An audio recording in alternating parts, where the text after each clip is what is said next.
People wander or experience mind wandering for a variety of reasons ranging from a natural cognitive function to underlying psychological or medical conditions. The phenomenon is common and can be both a creative asset and a sign of underlying issues. Natural cognitive processes. Default mode network DMN. The brain has a set of interconnected regions known as the DMN that becomes highly active when a person is not engaged in a task or is resting. This network is associated with self-generated thoughts, which is the neural basis for much of normal mind wandering. Creativity and planning. Mind wandering is often beneficial, facilitating creative problem solving, planning, and self-reflection.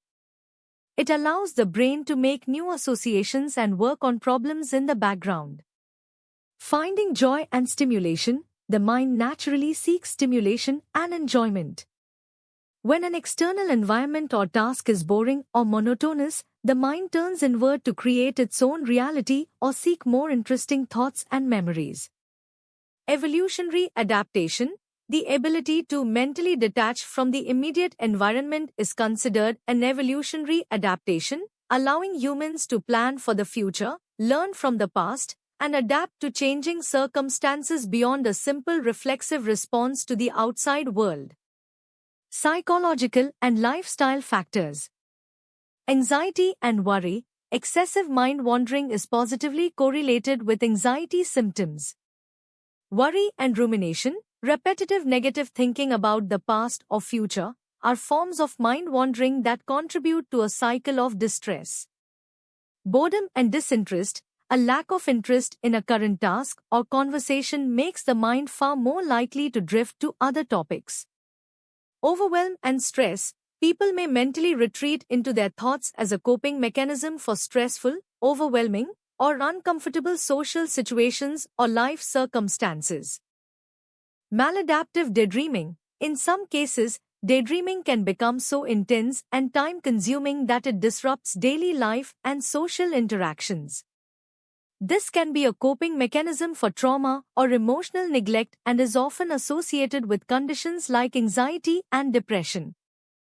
Lack of focus. Attention deficits. Conditions such as attention deficit hyperactivity disorder, ADHD, are associated with excessive, spontaneous, and unintentional mind wandering, making it difficult to sustain attention on a single task. Physical wandering. In a physical sense, wandering, roaming from place to place without a clear destination, is often a symptom of medical or mental health conditions, most notably dementia and memory loss. Individuals with memory loss, such as in Alzheimer's disease, frequently wander due to disorientation, confusion, or a desire to return to a past routine or familiar place. Mental illness. Untreated or undiagnosed mental health conditions like psychosis, bipolar disorder, or severe depression can lead to aimless physical wandering. Overall, wandering is a complex behavior and mental experience with diverse underlying causes, reflecting the brain's continuous activity and search for engagement, safety, and well-being.